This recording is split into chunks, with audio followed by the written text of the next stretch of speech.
네, 르호보암과 하나님의 언약이라는 제목으로 우리 하나님 말씀 전하겠습니다.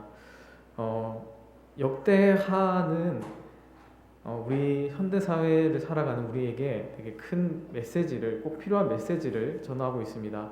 오늘 본문을 통해서 그리고 르호보암의 이야기를 통해서 우리에게 어떤 말씀을 주시는지 우리 같이 본문을 통해서 살펴보길 원합니다. 오늘 본문은 르호보암의 이야기로 시작합니다. 유다의 왕 르호보암의 이야기입니다. 우리 본문 1절은 이렇게 말씀합니다. 르호보암의 나라가 견고하고 세력이 강해짐에. 네, 르호보암이 다스리는 나라는 유다입니다. 이스라엘과 유다가 하나일 때 솔로몬의 뒤를 이어서 왕이 된 사람이 바로 르호보암이었습니다. 하지만 유다 지파를 제외한 모든 백성들은 여로보암 왕을 지지했습니다. 여로보암을 지지해서 결국 이스라엘은 유다와 이스라엘로 나누어졌습니다. 오늘 본문은 유다의 왕 르호보암의 나라가 견고해지고 그리고 세력이 강해졌다고 말씀합니다. 유다가 강해진 이유는 르호보암이 다윗과 솔로몬을 따랐기 때문입니다. 르호보암은 할아버지인 다윗과 그리고 솔로몬을 따라 하나님께 제사를 드렸습니다. 유다와 이스라엘이 갈라서고 나서 이스라엘에 있던 레위인들이 하나님께 제사하기 위해서 유다 땅으로 넘어와 하나님께 제사를 드렸습니다. 이들의 제사를 통해서 하나님께서 유다에게 복을 주신 것입니다. 하지만 이 르호보암이 다윗과 솔로몬을 따라 행한 것은 오래가지 못했습니다. 다시 우리 1절을 보시겠습니다. 르호보암의 나라가 견고하고 세력이 강해짐에 그가 여호와의 율법을 버리니 온 이스라엘이 본받은지라. 이 르호보암과 백성들은 여호와의 율법을 버리기 시작했습니다. 유다가 견고해지고 세력이 강해진 이유는 이 다윗과 솔로몬을 따라 하나님을 섬겼기 때문인데, 이 하나님께서 이 다윗에게 언약을 주셨기 때문입니다. 그렇기 때문에 르호보암의 나라가 성장할 수 있었습니다. 강해지고 견고해질 수 있었던 것입니다. 하나님께서는 역대상 28장 7절을 통해서 이렇게 말씀하셨습니다. 그가 만일 나의 계명과 법도를 힘써 준행하기를 오늘과 같이 하면 내가 그의 나라를 영원히 견고하게 하리라. 이 말씀은 이 솔로몬에게 하시는 말씀이지만 솔로몬 이후에 모든 이스라엘 왕에게 하신 말씀입니다. 르호보암이 다스리는 유다는 하나님의 약속을 기억하면서 하나님을 섬겼기 때문에, 하나님께 예배드리는 자들이었기 때문에 견고해질 수 있었고 강해질 수 있었습니다. 그런데 본문은 르호보암이 하나님의 약속을 잊어버렸다고 이야기합니다. 그리고 하나님의 율법을 버렸다고 말씀합니다. 이것은 하나님의 명령을 지키지 않은 범죄인 것입니다. 이스라엘이 범죄함으로 하나님께서는 유다를 심판하시기로 정하셨습니다. 하나님께서 유다를 심판하시는 방법은 애국 군대로 유다를 치는 것입니다. 이 르호보암이 왕이 되고 5년 되는 해에 애국 왕 시삭이 유다를 치러 올라왔습니다. 이 애국 군대의 숫자는 굉장히 어마어마했습니다. 병거가 1200이나 되었고 그리고 마병이 6만이었습니다. 그리고 성경은 헤아릴 수 없는 군사들이 예루살렘으로 쳐들어오고 있다고 이야기했습니다. 시삭이 이미 유다의 성읍들을, 예루살렘을 제외한 견고한 성읍들을 쳐서 그 성읍들을 빼앗았습니다. 유다는 나름의 강한 군대를 가지고 있었지만 이들을 막기에는 역부족이었습니다. 결국 애국 군대는 예루살렘까지 쳐들어왔습니다. 이런 문제를 가지고, 애국이 쳐들어온 문제를 가지고 해결하기 위해서 왕과 방백들이 모였습니다. 그때 선지자 스마야가 왕과 방백들에게 이렇게 이야기합니다. 우리 본문 12장 5절입니다. 여호와께서 이같이 말씀하시기를 너희가 나를 버렸으므로 나도 너희를 버려 시삭의 손에 넘겼노라 하셨다. 유다의 이 애국 군대가 쳐들어와서 예루살렘을 제외한 모든 성읍을 이 쑥대밭으로 만든 것은 이 하나님의 심판이었습니다. 그들이 여호와를 버렸기 때문입니다. 여호와께서는 너희가 나를 버렸으니 나도 너희를 버렸다라고 말씀하셨습니다. 이 왕과 백성들의 범죄에 대한 심판으로 하나님께서는 시삭왕을 사용한 것입니다. 하나님께서 다윗을 통해 분명히 말씀하셨습니다. 다윗은 솔로몬에게 이렇게 말했습니다. 내가 만일 그를 버리면 그가 너를 영원히 버리시리라. 솔로몬이 내가 만약에 솔로몬아, 다윗은 이렇게 이야기하는 것입니다. 솔로몬아, 네가 만약에 하나님을 버리면 하나님께서도 너를 영원히 버리신다. 이 말씀은 솔로몬뿐만 아니라 솔로몬 이후 모든 왕에게 하는 경고인 것입니다. 르호보암은 하나님을 버렸기 때문에 하나님께서 유다를 치시기로 결정한 것입니다. 이렇게 선지자 스마야가 하나님의 말씀을 전한 뒤 르호보암과 방백들은 곧바로 하나님께 나아갑니다. 그들은 하나님께 나아와 스스로 겸비하고 여호와는 의로우시다라고 고백합니다. 하나님 앞에 엎드려 그들은 하나님을 구한 것입니다.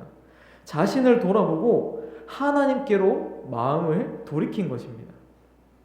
하나님께서 그들이 돌이키는 것을 보셨습니다. 그들이 회개한 것을 보시고 이렇게 말씀하십니다. 우리 본문 7절입니다. 그들이 스스로 겸비하였으니 내가 멸하지 아니하고 저희를 조금 구원하여 나의 노를 시삭의 손을 통하여 예루살렘에 쏟지 아니하리라. 하나님께서는 왕과 방백들의 회개를 보셨습니다. 그들에게 그리고 은혜를 베푸셨습니다. 하나님께서 이들을 구원해 주신 이유 역시 하나님의 약속 때문입니다. 이 솔로몬이 성전을 건축하고 하나님께서 이렇게 약속하셨습니다. 내 이름을 일컫는 내 백성이 그들의 악한 길을 떠나 스스로 낮추고 기도하여 내 얼굴을 찾으면 내가 하늘에서 듣고 그들의 죄를 사하고 그들의 땅을 고칠지라.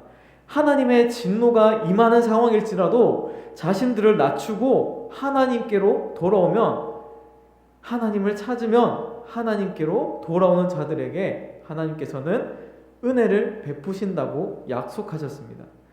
이 말씀을 읽는 독자들은 이 포로기 이후의 백성들입니다. 포로기 기간이 끝나고 나서 100년이라는 시간이 흘렀습니다. 그런데 여전히 그들의 상황은 힘든 상황 가운데 있었습니다. 이 식민지가 끝나지 않은 상황에 있었습니다. 포로였던 시기와 별다른 차이가 없고 하나님의 일하심은 눈에 보이지 않았습니다. 그래서 하나님의 약속이, 다윗에게 주셨던 하나님의 약속이 이들 가운데 아직도 유효한지 그들은 의문을 품었습니다. 포로기 이후에 성전이 회복되고 하나님께 드리는 제사를 계속 유지되고 있었지만 상황은 변하지 않았던 것입니다. 하나님의 약속이 희미해진 백성들에게 오늘 말씀은 아직 하나님의 약속이 너희에게 유효하다는 사실을 보여주고 있습니다. 르호보암은 매우 악한 왕입니다. 열왕기에서는 르호보암의 시대를 굉장히 적나라하게 표현하고 있습니다. 열왕기는 르호보암의 희대의 악한 왕으로 묘사하고 있습니다. 하나님께서 그들을 치셨다는 이야기만 기록하고 있습니다. 열왕기에서는 르호보암이 회개한 사건은 잘 드러나지 않게 보여주고 있습니다. 하나님께 돌아오는 그 사건, 그것은 찾을 수 없습니다. 하지만 이 역대기를 통해서는 아무리 악한 왕이라도, 아무리 하나님을 버렸던, 하나님의 율법을 잊어버렸던 왕이더라도 하나님의 말씀을 귀 기울이고 다시 하나님께로 돌아오면, 하나님께 스스로 겸비해 돌아온다면 하나님께서는 그를 구원하신다는 사실을 보여주고 있습니다. 하나님께서 보여주고 있는 희망의 메시지는 하나님의 약속을 의심하는 독자들에게 큰 위로를 주었습니다. 하나님을 버렸던 악한 왕이 하나님 앞에 회개하며 구원을 얻었습니다. 그렇다면 이 글을 읽고 있는 이스라엘 백성에게도 하나님의 약속은 여전히 유효한, 사실은 큰 위로인 것입니다. 하나님께서는 왜 이스라엘에게 이런 약속을 하셨을까요?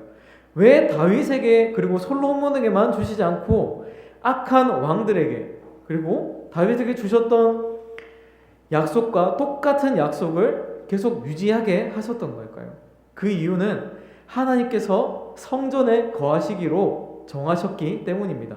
하나님께서 정하신 이 성전에 거하셔서 하나님을 예배하는 것, 하나님께 예배하는 자들을 기뻐하셨기 때문입니다. 그래서 역대기는 다윗과 솔로몬의 이야기를 가장 많이 할애하고 있습니다. 하나님께서는 하나님을 기뻐하는 대로 하나님에게 하나님 백성에게 약속을 주셨습니다.